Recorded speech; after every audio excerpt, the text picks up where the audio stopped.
Hola. Hola, hola. ¿Cómo están? Hola, hola, hola. Bienvenidas, bienvenidos. Hoy como que siento que la cámara está como empañada. O estoy loca yo. Vamos a limpiarla aquí.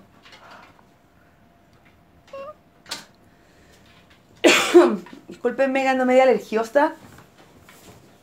Ando media alergiosa, entonces a veces toso, pero se me quita, se me quita. Hola, hola. A ver, ¿quién anda por ahí? Quiero hacer una prueba porque no sé bien cómo invitar a la gente aquí a conversar. Y como tenemos invitadas hoy día, vieron que tenemos invitadas. Así que va a estar bien entretenido, interesante. Así que aprovechen de preguntar. Hola Mariana. A ver, voy a hacer una prueba. Hola Sara, ¿cómo estás? ¿Cómo estás? Sí, he visto que te vas.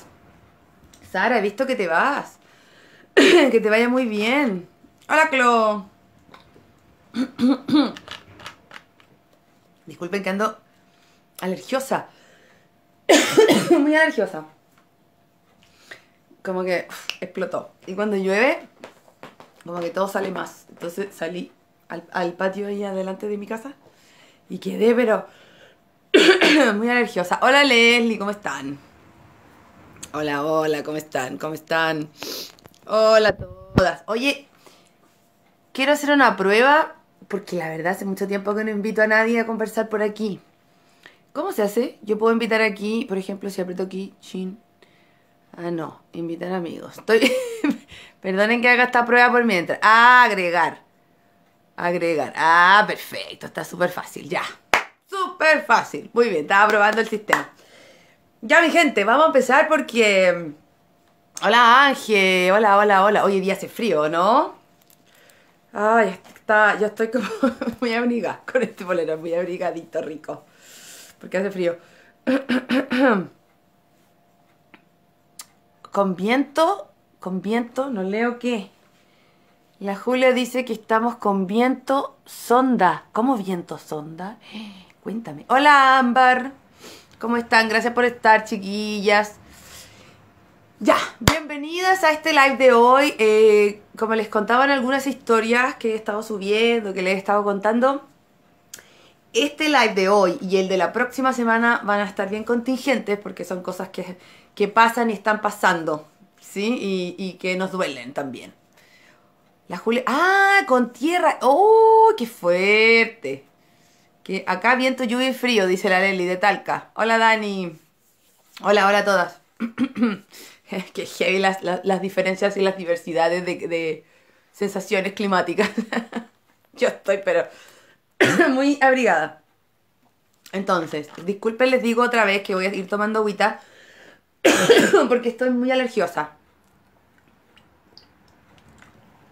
Así que voy a estar tomando agüita para que vaya pasando. Encima salí y con la lluvia les contaba, todo se expandió y fue peor. Bueno, retomamos. Entonces, hoy día y el próximo miércoles vamos a hablar de temas y situaciones muy contingentes. Cosas que están pasando en nuestro entorno, en nuestro medio, que no tienen que ver, o sea, una sí tiene que ver directamente con la danza, la otra situación no tanto, pero obviamente que influye y obviamente que para mí está todo vinculado. Porque si nos inspiramos en mujeres del Medio Oriente, porque finalmente eso es, ¿no? Por mucho que hagamos un formato escénico y que termina siendo de fantasía, nos estamos inspirando en mujeres de Oriente. A mí me parece que en ese sentido es muy importante que sepamos lo que está pasando allá, qué está, cómo se están dando las cosas para las mujeres en los diversos contextos de lo que implica Oriente. Y en este momento hay dos cosas que están pasando. Una es que hace unas semanas ocurrió el femicidio, porque para mí es eso, el femicidio de una bailarina vietnamita en Egipto, Phi, eh, como que causó mucho dolor y mucha tristeza, mucho impacto, pero en realidad, chiquilla, lo que vamos a hablar ahora es que eso no es tan nuevo. Lo que pasa que ahora en algunos ámbitos hay menos temor de decir, de contar lo que pasa. Hay más celulares, hay más denuncias, de ciertas cosas que pasan. Pero fíjense que todo esto que pasa con las bailarinas y con el medio de la danza y con las mujeres que bailan en los países de Oriente y específicamente en Egipto, que es donde yo les voy a contar más, todo esto es bien antiguo. Entonces, el live de hoy va a estar dividido en algunas partes. ¿En qué sentido?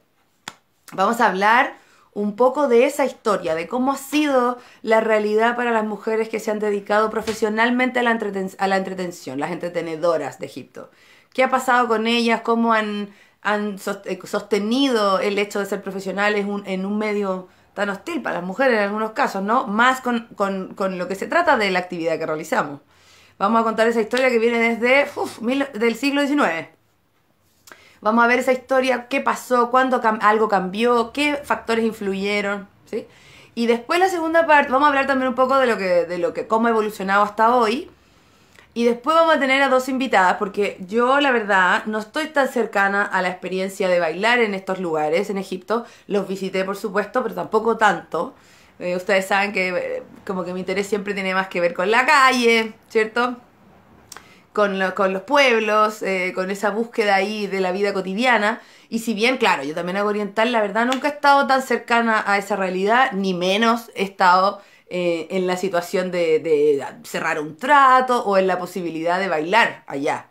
Entonces vamos a tener a dos bailarinas que tienen una opinión y tienen vivencias respecto a la realidad de las bailarinas, sobre todo extranjeras, en el Cairo una y en Dubái otra. Tenemos a Hannah El Sahar, la maca, ¿sí? Chilena, que tiene una experiencia y una opinión respecto a lo que pasa en el Cairo y en Egipto.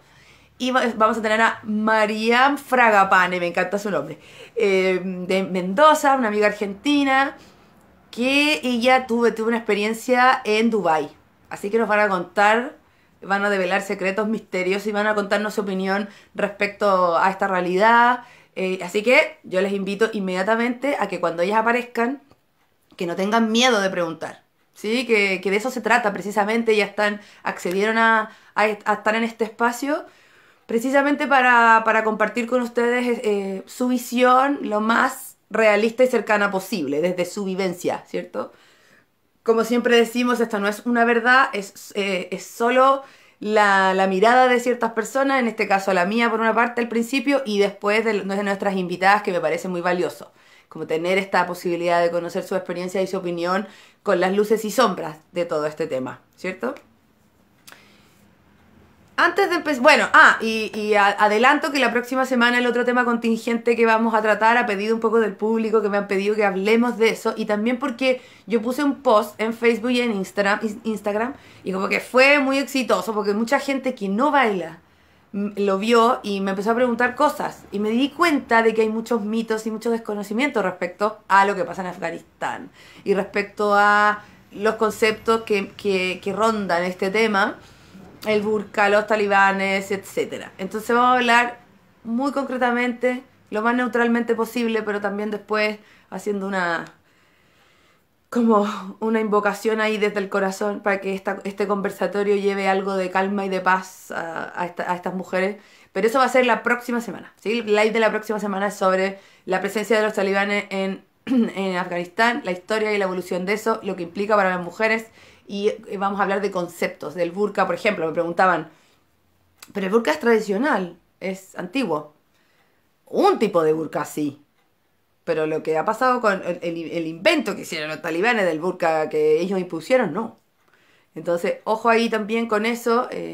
También hay mucha estigmatización, desde una mirada muy colonialista, pero también se ve de una manera como muy superficial y proteccionista a la gente del Medio Oriente, como que son todos sumisos ante la religión, que nadie entiende nada y que en realidad si ellos mismos no hacen nada por su realidad, ¿qué va a hacer uno? Y no es tan así, no es tan así. O sea, eso mismo nos pasa a nosotros, por algo ocurrió el estallido, ¿cierto? La gente podría decir afuera, pero es que el tercer mundo no hace nada para reclamar. No es tan así. Siempre es más complejo que eso. Entonces, la próxima semana vamos a hablar de eso. Pero hoy día entonces retomamos esta idea de cómo ha sido la situación y las condiciones de las entretenedoras bailarinas en Egipto principalmente. Yo les voy a hablar de ese lugar. pero que hoy día existe, se amplió, ¿cierto? Porque las entretenedoras están en varios lugares del Medio Oriente, no tantos, pero en el Líbano, en el Cairo, en Beirut, en el Cairo y en Dubái.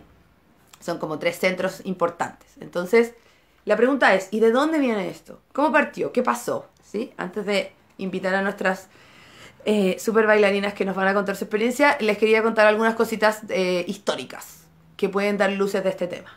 ¿Ya? Yo hice un súper resumen, chiquillas. Pueden preguntar desde ahora, por supuesto. ¿Ya?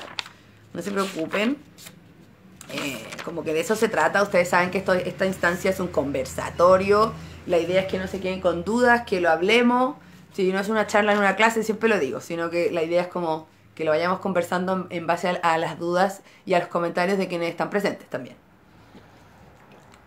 Entonces, les voy a contar varias fuentes, después les puedo mostrar un librito, también muy bueno, muy interesante, que habla precisamente de esta historia, reconstruye la historia de las bailarinas y cantantes también, artistas, del Egipto del siglo XIX.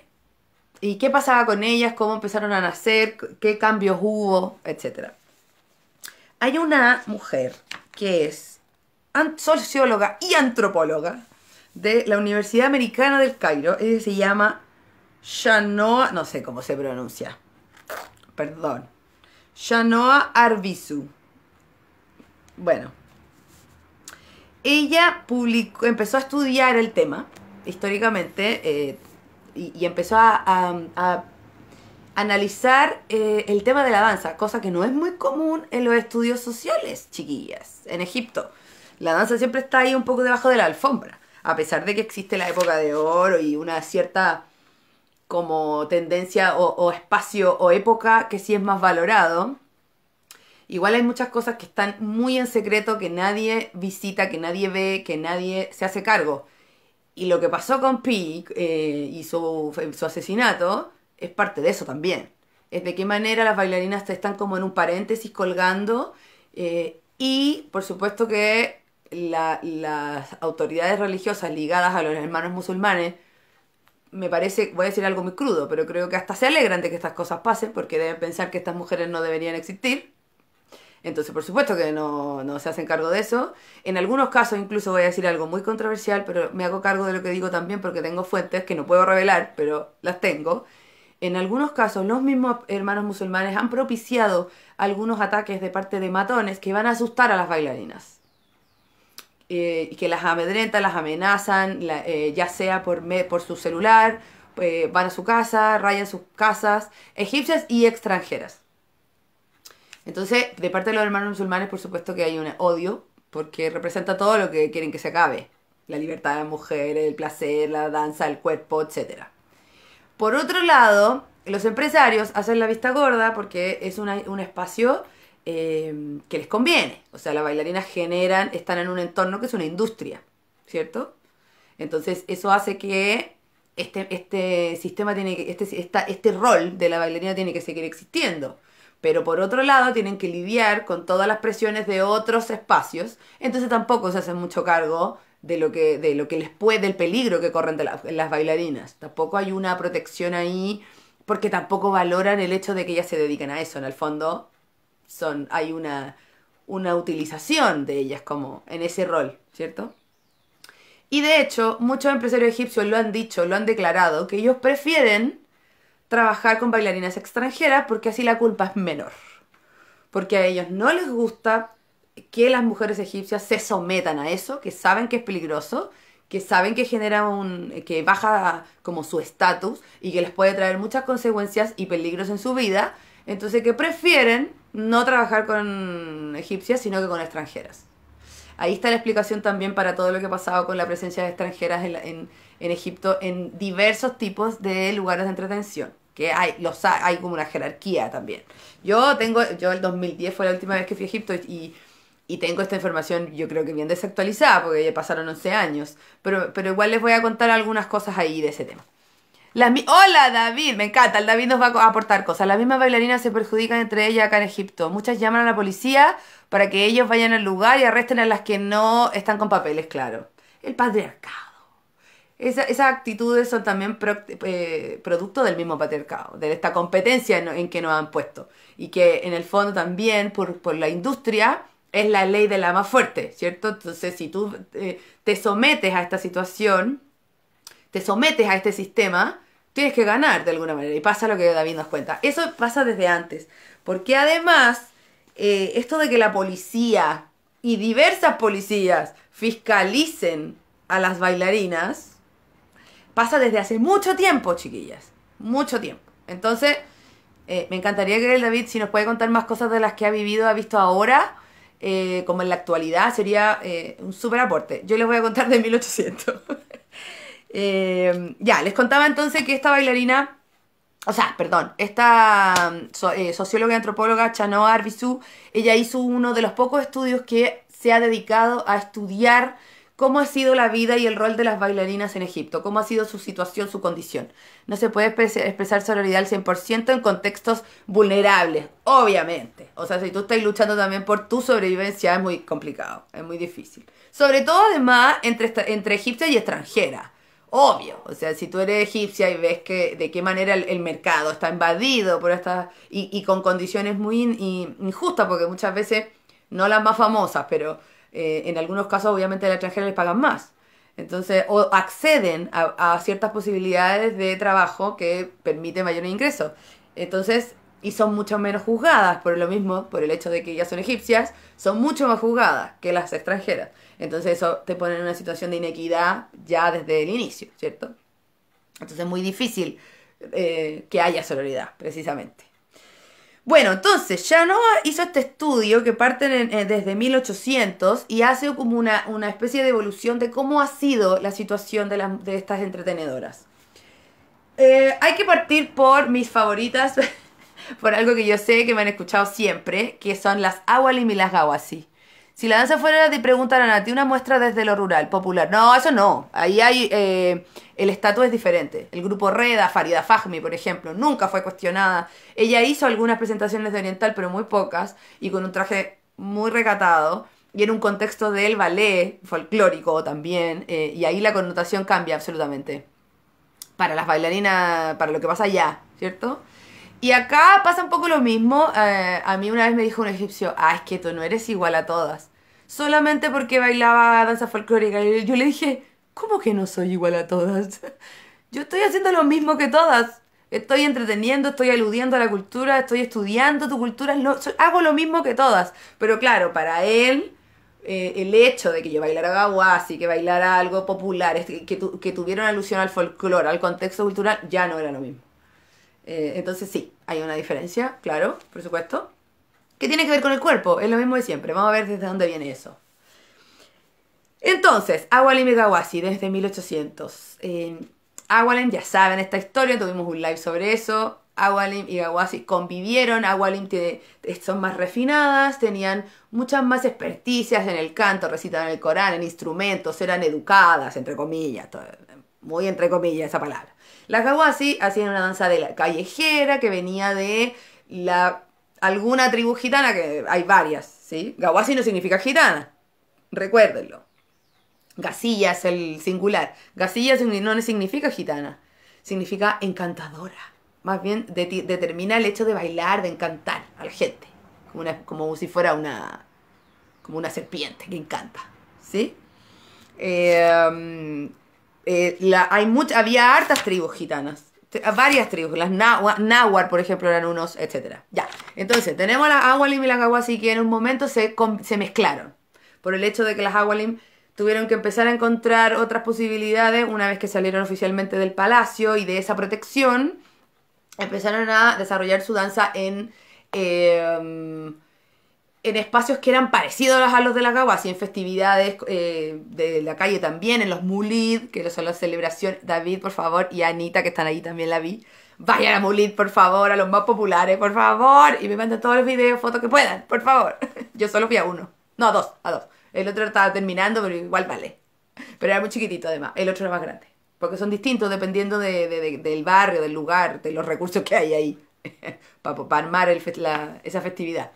Entonces, ellas se encontraban en estos lugares y finalmente, a pesar de que las Awalim en un momento tenían mayor como estatus, y también siempre estuvieron más ligadas a la aristocracia que las gawasi, igual fueron metidas al mismo saco, fueron consideradas entretenedoras.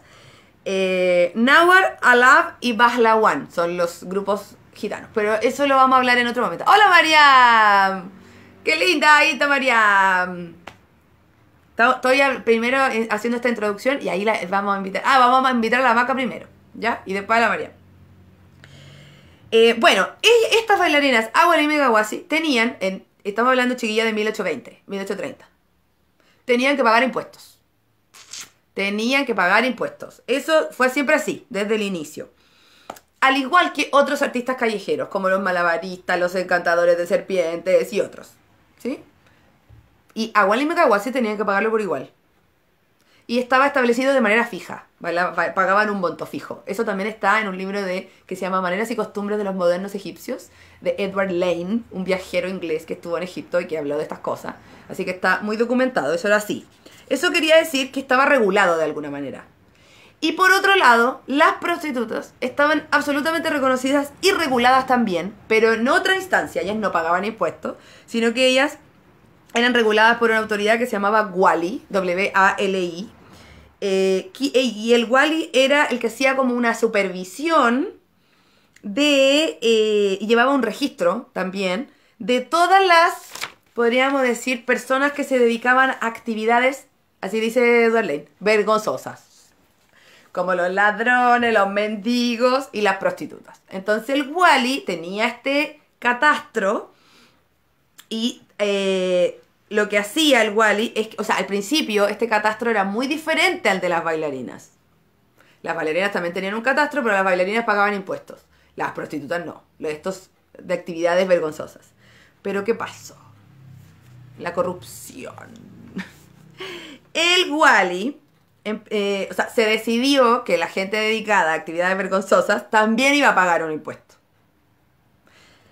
Que era incluso a veces más alto que el de las bailarinas entretenedoras. Entonces, si el Wali ve que tiene la autoridad para ampliar este registro y que los ingresos sean mayores, ¿qué hace? Empieza a meter a más gente al registro de actividades vergonzosas. Entonces, aquí sucede el primer cambio. Sucede que esta autoridad llamada Wali, que fiscalizaba las actividades vergonzosas, más o menos en 1800, a fines de 1820, incluye a las entretenedoras en este registro. Y ahí todo cambió. Todo cambió. El estatus de artistas, aunque fueran callejeras, el estatus de artistas de las Awalim y de las Gawasi decae. Y se pone a la par de estas actividades consideradas vergonzosas por la sociedad. Y todos terminan pagando algo parecido y terminan en el mismo saco finalmente. ¿Sí? Esto empieza a hacer también, el hecho de que las Awalim y las Gawasi entraran a este registro no solamente por una razón económica y de corrupción, lo digo así nomás, sino que también es por la presión de los hermanos musulmanes, de las ulemas, de las autoridades religiosas que en ese momento también tenían siempre tienen algún poder, siempre están ahí metiendo ahí como la nariz, siempre. Como que claro, ahora conectándolo con lo que está pasando, sabemos en lo que está pasando en Afganistán, ¿cierto? Pero eso es un caso extremo, pero la radicalización del Islam está presente en todos lados. Y siempre hay unas narices ahí que se asoman. Ojo ahí. Bueno, también tengo fuentes para esto, pero no puedo revelarlas. De hecho, conozco gente muy cercana que tiene el teléfono intervenido, que le rayan la casa, que no lo dejan arrendar viviendas, que le ponen problemas para que sus hijas o sus hijos vayan al colegio. Y tiene que ver con esto, con esta persecución. Ya, pero lo vamos a dejar ahí. Bueno, entonces las autoridades religiosas también empezaron a presionar para que estas entretenedoras entraran a este registro, porque también era considerado una actividad vergonzosa. Entonces, como les digo, 1820, finales de 1820, todo cambia este estatus. ¿Y qué pasa? ¿Quién estaba en el poder? Mohamed Ali. Y ahí viene a un hito histórico que a lo mejor ustedes conocen si han tomado clases de Gawasi o se han leído la historia de las bailarinas o de las mismas Gawasi y de las Awalim. Mohamed Ali se siente presionado por estas autoridades religiosas también y por toda una idea como de modernización de Egipto que estaba basado en una idea muy europeizada. Se ve presionado para prohibir estas actividades y empezar a incluir qué lindo mi polerón, me encanta. Gracias. Empezar a incluir como en lo que es la cultura y el arte cosas europeas también. Onda, Strauss. Los vals de Strauss. Entonces, eso lleva a que Mohamed Ali hace un edicto, como publica y decreta un edicto en 1834, que veta a estos grupos de entretenedoras, principalmente en la capital, pero eso después se fue expandiendo. Prohíbe que bailen en la calle. Ni siquiera con impuesto, nada. Y que si quieren hacerlo, tienen que hacerlo en lugares cerrados. ¿Sí? Por eso también empieza a surgir la idea de las tabernas, de los cafés, de los salones de entretención. Todo es un círculo, pues, chiquillas, ¿cierto? Y chiquillo, porque sé que el David puede que esté ahí. Entonces, ¿qué pasó? ¿Qué pasó? Si a ti te dicen ya, no puedes dedicarte a esto, no puedes bailar, te tienes que ir más encima. Se van al Alto Egipto, muchas de ellas se van al Alto Egipto, por eso asociamos a las gawasis con Luxor y con el Alto Egipto, con el Upper Egypt. ¿Qué pasa? Si no te puedes dedicar a eso, tenés que dedicarte a otra cosa, porque ¿de qué vaya a vivir? Entonces en ese momento sí, muchas gawasi y awalim se prostituyeron. Entonces ahí pasa lo que dice, ¿viste? ¿Viste? Siempre fue así. Entonces como que fue casi que este mito se hizo realidad debido a este decreto. Entonces es otro hito que empieza como a establecer más esta idea. ¿Sí? Porque yo sé que para ustedes muchos les ronda esta idea, pero ¿por qué se asocia con la prostitución? ¿Por qué es tan mal visto? ¿Por qué? Acá hay una historia, hay hitos concretos. Además de todo lo que sabemos, de idiosincrasia, de la religión, ¿sabes? Obvio, ¿cierto? Pero aquí hay hitos concretos. Que estos hitos concretos que vienen de la política, de la economía y de lo que les estoy contando, generan un imaginario colectivo que empieza a asociar esta idea con la prostitución, con la entretenedora igual prostitución. ¿Sí? Más allá de cómo se vistan, de que se tapen o no se tapen, es por exhibirse, por moverse así, por bailar, por ser autónomas también y otras cosas.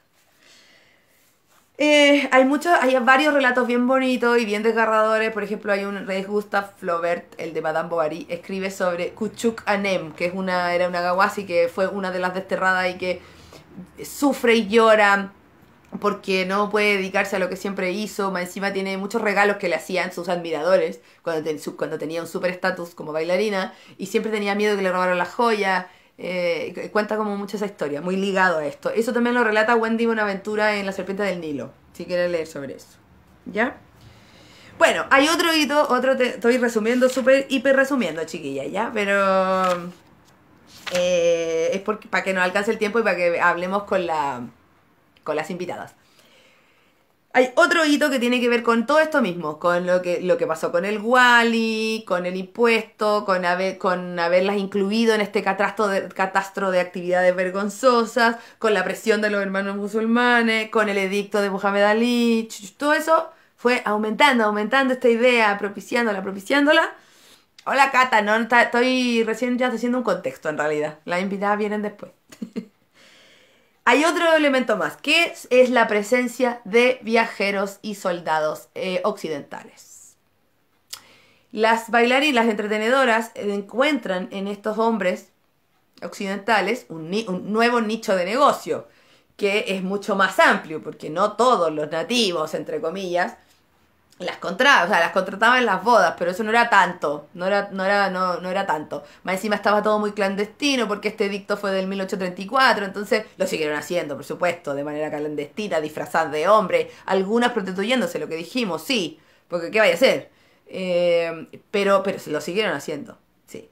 Y entonces más encima empieza a explotar la presencia de hombres occidentales que se transforman en unos súper buenos clientes, pero que empiezan a pedir que se saquen fotos, que bailen desnudas, que posen en ciertas poses. Entonces, otra vez, más encima esas fotos salen a la luz, la gente las ve.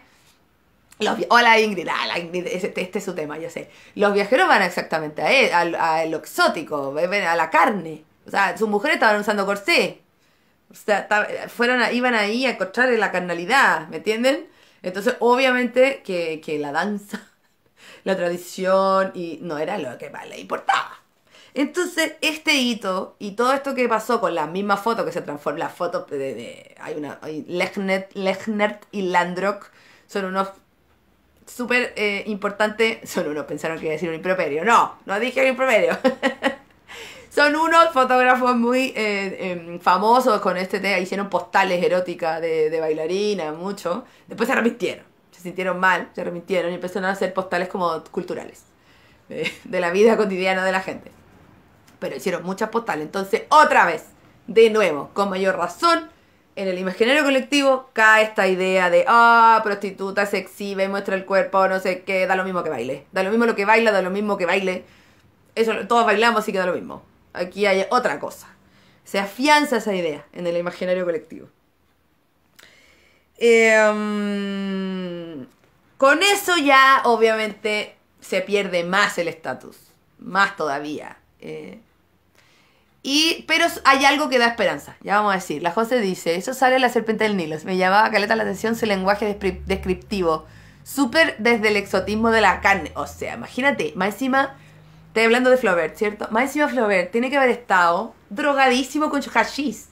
Entonces, drogadísimo con hashish, viendo a unas niñas haciendo camello, haciendo chimi, rodeado de telas exóticas de las palas, del lenguaje en árabe, de olores, de la alfombra, sentado en el suelo tomando té. Yo creo que estaba, pero en otro mundo. Entonces, claro, es como otro planeta, otra dimensión. Y por supuesto que como es otra dimensión, se exacerba. No es que haya sido tan carnal y tan obsceno y tan... No, es su interpretación, absolutamente, de los movimientos, de la actitud, ¿sí? Ya, me voy a apurar porque hay varias cositas que me faltan y quiero que empecemos a conectarnos con las invitadas. Hoy no veo a la Maca. Maca, ¿estás ahí o no? Di hola, si estás ahí. Bueno.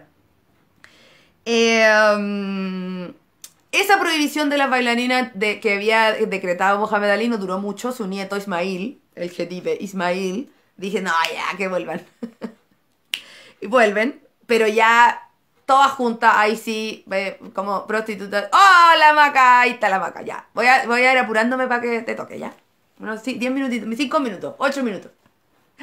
Que la Maca va a contar cosas entretenidas. Yo le estoy hablando aquí, puro la lata histórica, pero es importante, creo yo, porque nunca hablamos de estas cosas y esto no empezó ahora. Para mí, esto viene de esta herencia. Claro, lo que pasa es que hoy para nosotros es súper romántico pensar en la Kawasi, pero lo pasaron pésimo. Y muchas las asesinaron, aparecían muertas en el Nilo. O sea, no es de ahora, chiquillas, no, es de hace 150 años, más, po. 200 años prácticamente. ¿Sí? Bueno, entonces ellas volvieron y ya se creó un sistema fiscal mucho más exigente, con un impuesto muy alto. Y en 1866 se crea como un sistema fiscal de cobro. Ay, qué bueno que no es una lata. Es que yo siento que le doy la lata, perdón. Qué bueno, qué bueno, qué bueno. En 1886 se crea un sistema fiscal en que ya no hay como un cobro fijo, sino que depende de cuánto gane esa entretenedora, es cuánto se le cobra, como porcentaje. ¿Sí? Y ahí empieza a pasar que ya hay como se individualiza la práctica de este oficio. Después hay otro hito más, en 1882, ¿qué pasa? Ocupación británica. Y con la ocupación británica ocurre algo, lo que les decía, que es como un poco la esperanza, una esperanza. Surge la esperanza. ¿Por qué? Porque con la ocupación británica, los recursos que ponen ahí, y con toda la movida que empieza a suceder por la presencia de estos extranjeros, los recursos también que llevan, y esta idea de apertura, ¿no?, que también empieza a desarrollarse, surgen los salones, cafés y salat de los lugares de entretención, que no son casinos todavía. Casino, el Casino Ópera de la Badia, después, 1926. Estamos hablando aquí de 1880, más o menos, 1870. Surgen los lugares de entretención o club nocturno o salat o café son distintos nombres. Nadie se pone de acuerdo porque eran distintos lugares, si era más chico, más grande, más glamoroso, menos, ya. Pero es lo mismo, son lugares de entretención que había música y danza. Empieza a haber danza. En los jardines de Esbequilla. Esbequilla era un lugar que se inundaba siempre. Había como un lago, era como súper... Y había todos los... La gente ligada al imperio hacía sus mansiones ahí alrededor de los jardines de Esbequilla, en este lago. Pero Mohamed Ali mandó a drenar el lago. Se acabó el lago. Y hizo unos jardines, como una plaza muy hermosa. Y alrededor de esa plaza se armaron estos cafés. Hoy día a mí me costó mucho asociar este lugar con toda esta historia. Como que me costó... yo conocía la calle Madeldin, que de hecho al David lo mandé para allá. Ahí hay ahora en La Esbequilla hay uno como si fuera almacén en París, Ripley. Hay unos almacenes. Entonces todavía sigue siendo top. Y quedan cines. Hay cine y un par de cafés. Uno que se llama Gopi, que es muy, muy top. ¿Gropi o Gopi? Se me olvidó. ¿Gropi o Gopi? La que sabe, dígame. No me acuerdo. Muy bonito, muy afrancesado. Quedan algunos, pero no con danza y música ya. No. Sí, súper importante conocer este contexto, dice la Nati. Sí. Porque para nosotras, claro, para nosotras prostitutas pagar por un coito heterosexual la mayor parte de las veces. Y después, como que allá eso, como que ni siquiera tiene que ver con eso, ¿me entiendes? Como que, y tiene que ver con esta historia. El hecho de asociar a las bailarinas con eso. Bueno, entonces, en los jardines de Bequilla surgen estos cafés, entonces hay una esperanza. ¿Por qué? Porque las bailarinas empiezan a tener un lugar más formal y protegido donde presentarse. En estos lugares, en estos cafés, en estos salas. Antes de Badia, mucho antes de Badia. Hay uno súper famoso que se llamaba El Dorado, donde bailó Shafika la Copta, por ejemplo. Se quemó después, se quemó como en 1880, pero hubo mucho. Y ese fue un espacio, un momento en que como que de alguna manera fue un respiro para las bailarinas porque se sabía que en esos lugares había danza. Era para la entretención, había músicos, había bailarinas y era para eso. Y gente de clase media emergente que estaba en ese momento surgiendo esta idea, visitaba estos lugares. No era público extranjero necesariamente, había mucho público egipcio, mucho. Eso es una parte de la investigación de otra mujer muy interesante que se llama Heather D. Ward. Heather D. Ward, ella es de Luisiana. Es muy interesante su trabajo. Yo me di cuenta que la tenía hace mucho tiempo, Las Mil y una Noches. Ese era el de Chafika, sí. Pero ese era un poco medio como entre comillas, porque era muy lujoso y estaba como en otro lugar. Este era como un cafecito más chiquitito. En Las Mil y una Noches era parecido a lo que fue después el Casino Badia. Y era como su casa. Era como la casa de Chafika en el fondo. No era tan grande, pero era muy glamoroso. No estaba en el contexto de toda esta movida y de hecho fue un poco después, ese lugar de Chafika. Esto fue antes, estamos hablando de 1860, 1870, chiquilla, imagínense. Bueno.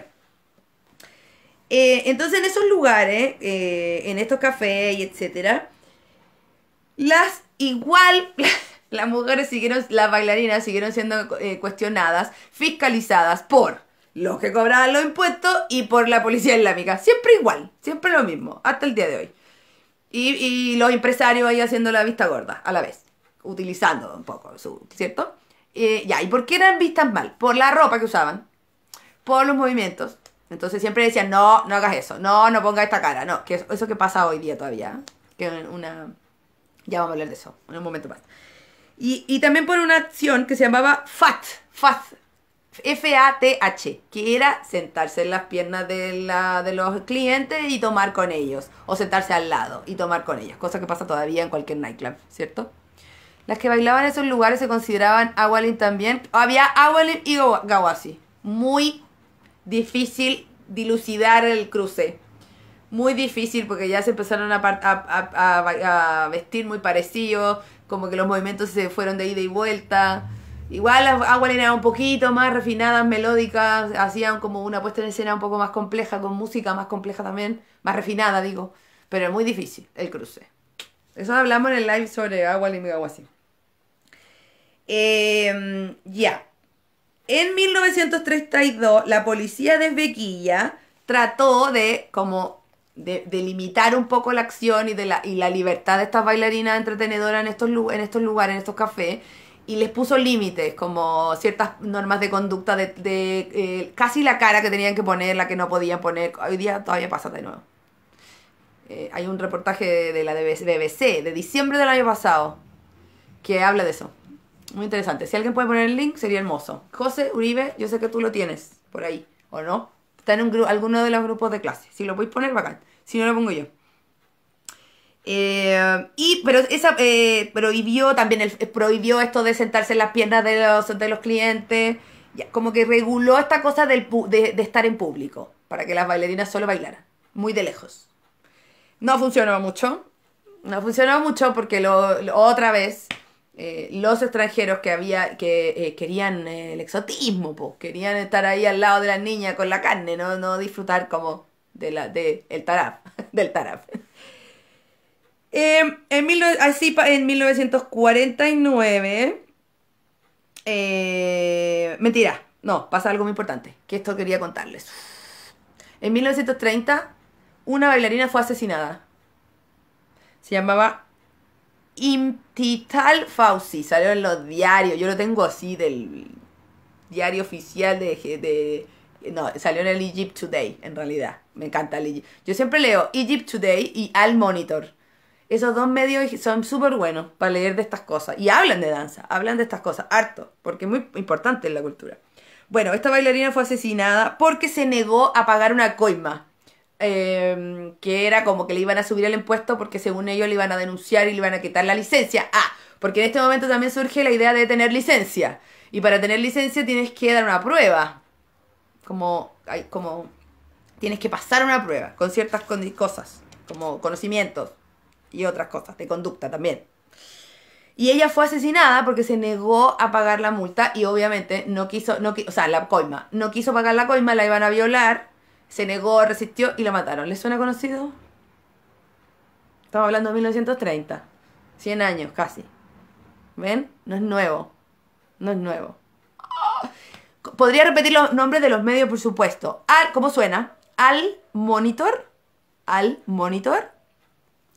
Y el otro es Egypt en inglés. Egipto hoy en inglés. Egypt Today. Esos dos. Muy buenos. Muy buenos. Y hay muchas alusiones y reportajes sobre esto. De hecho, uno de los últimos reportajes que salió fue esta iniciativa de la Ami Sultan, y está en toda una iniciativa para como defender la danza oriental. Ya les cuento de eso, que es el final. Bueno, en 1949 se prohíbe la prostitución. Entonces las bailarinas son súper fiscalizadas, casi perseguidas. Hay como un tipo de punto fijo para que vean que solo baila y que después se va a su casa. Y las bailarinas se sometieron a eso porque sintieron que con eso iban a como quitarse el estigma de la asociación con la prostitución. No resultó, otra vez. Después viene Nasser y en el 52 Nasser establece nuevos procedimientos regulatorios en comunicación y negociación con los hermanos musulmanes. Otra vez regulan. Ahí nace esta cosa de que hay que taparse el ombligo, de cuánto es, de nada, Beren, de nada. Cómo es cuánto, hasta dónde es el escote del sostén, que puede tener una manguita, etcétera. Que lo vemos mucho en los 60 y 70, eso. Precisamente ahí saltamos a los 60, 70, en que hay mucha demanda por la danza oriental, todo explota, más encima hay una política que se llama Infitah, que es la política de puertas abiertas. O sea, más encima está todo el boom petrolero, hay mucho dinero, los egipcios suben su ingreso, entonces contratan a más bailarinas en las bodas, etc. Pero todo cae otra vez en 1979, cuando ocurre la revolución del Estado y se establece el Estado Islámico en Irán, y cuando los talibanes por primera vez aparecen en Afganistán. Todo está vinculado, chiquillas, ¿ven? Estamos hablando de todo lo mismo. ¿Influye en nuestra danza? Claro que sí. ¿Influye en la imagen de nuestra danza? Claro que sí. Yo puedo decir, es que a mí no me importa porque yo lo bailo así como. Sí, da lo mismo como bailas, da lo mismo que lo que te pongas. El estigma está igual, ¿me entienden? Bueno. Entonces, en los 80, ya voy llegando a la actualidad, en los 80 se establece esta política de puertas abiertas súper definida, hay más ingresos, entonces como que en los 70 venía esta idea como de que las bailarinas estuvieran más presentes, pero viene la revolución del Estado Islámico, se demora en llegar a Egipto, pero llega igual, y todo se va para atrás precisamente debido a esta radicalización del Islam, por miedo por una parte, por radicalización de ideas por otra. De hecho hay otra niña que escribe un artículo que se llama La saudización de Egipto. Tiene que ver con que Egipto mira con admiración a Arabia Saudita y cree que la riqueza que tiene es porque es muy religioso y porque tiene una manera de vivir el Islam muy un poquito extrema para nuestro gusto, pero muy eficiente para algunos egipcios. Entonces, y también hay muchos saudíes que empiezan a invertir en Egipto. De hecho, ¿quiénes son los dueños de las productoras de cine ahora en Egipto? Saudíes.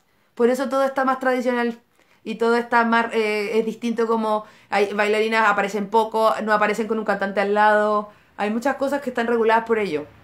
Los productores de la música también. Y las canciones, las letras también cambiaron. Las del pop principalmente. El Mahnagarat sigue ahí luchando. ¿Cierto, Cata? Ah. Bueno, y se crea un ministerio.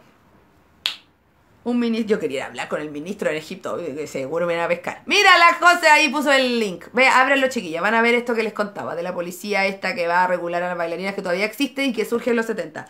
Aquí va llegando a eso.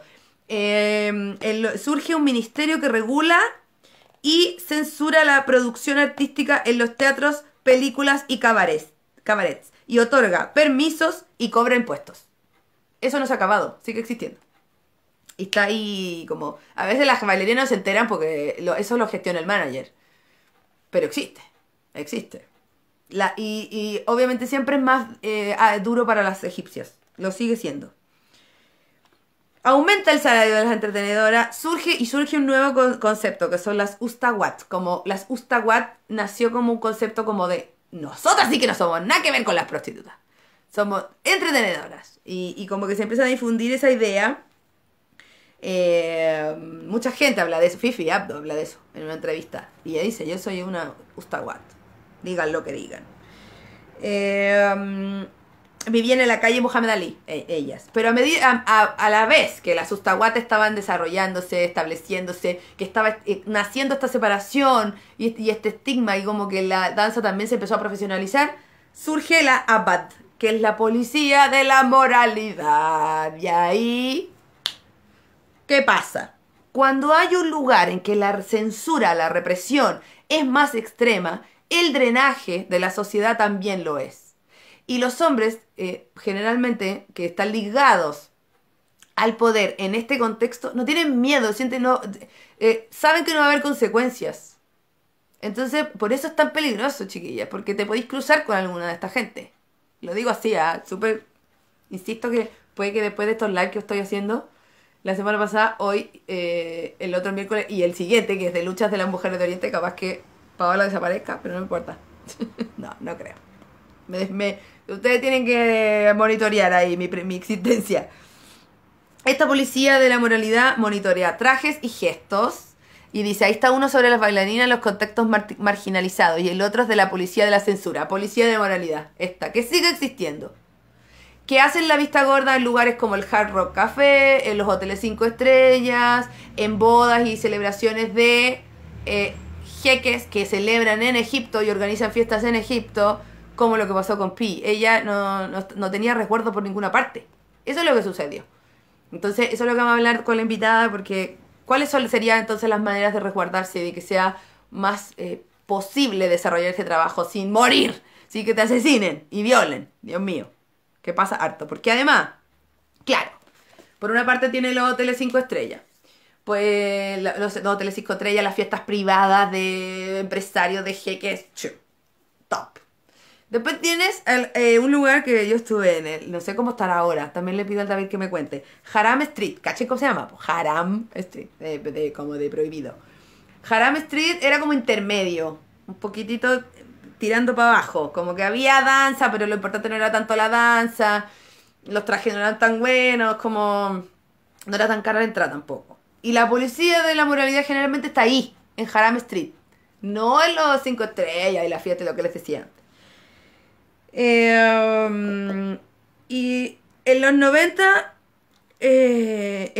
como que hay una caída por también tensiones de la zona, pero en realidad las condiciones y toda la situación continúa con la policía de la moralidad dando vueltas, ligada a los hermanos musulmanes, pero vinculada con el gobierno, los jeques saudíes y de otros emiratos sintiéndose dueños de Egipto casi, y por supuesto sin ningún acercamiento a la danza oriental como un arte.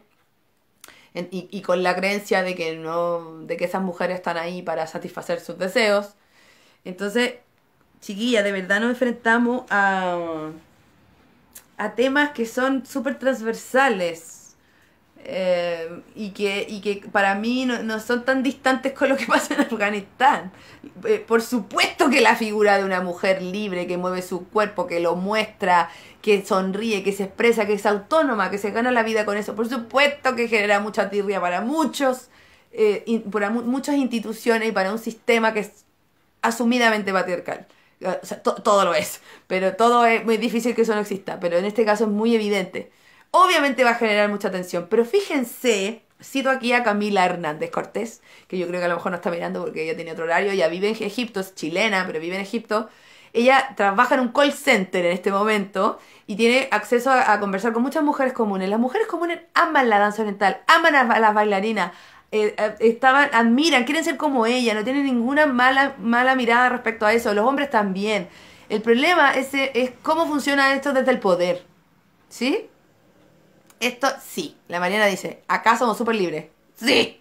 Sí. Sí.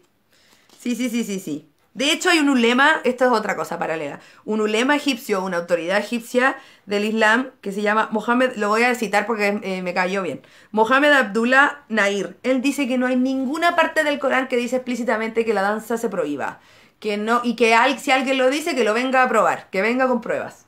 Y dice que él veía películas de la Naima Akef y que nunca se sintió como poseído por la lujuria. Que no, que era algo muy artístico, muy bonito, muy egipcio. Ojo, el problema son los wahabistas. Esa tendencia, ojo con esa palabra, wahabista. No me voy a detener ahí porque pasan cosas. Bueno, ¿y para qué seguir pensando en ejemplos como Sama al-Masri, que fue condenada a 3 años de cárcel, le pagaron una multa por sus videos en TikTok? Eso sigue pasando. En los pueblos, las mujeres, la policía de la moralidad va a sus casas a cobrar multas por sus videos en TikTok, no bailarinas profesionales. Eso sigue pasando. Entonces imagínense las bailarinas profesionales dentro de este contexto. Imagínense. En ese sentido, había algunas iniciativas de bailarinas egipcias que lo que han hecho es tratar como de decir ya.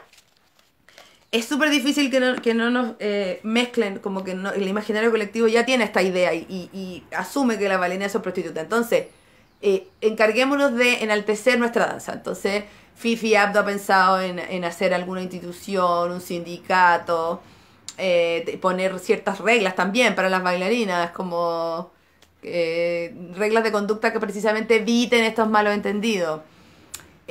Randa también siempre habla de eso en sus redes. Y está esta iniciativa de Ami Sultan, que tiene esta iniciativa, se llama Tarab Collective, que nació en octubre del año pasado. Imagínense, hace súper poco. Y lo que quieren es establecer como una documentación de la danza oriental, un instituto de enseñanza y también una especie como de normas para las egipcias y para las extranjeras.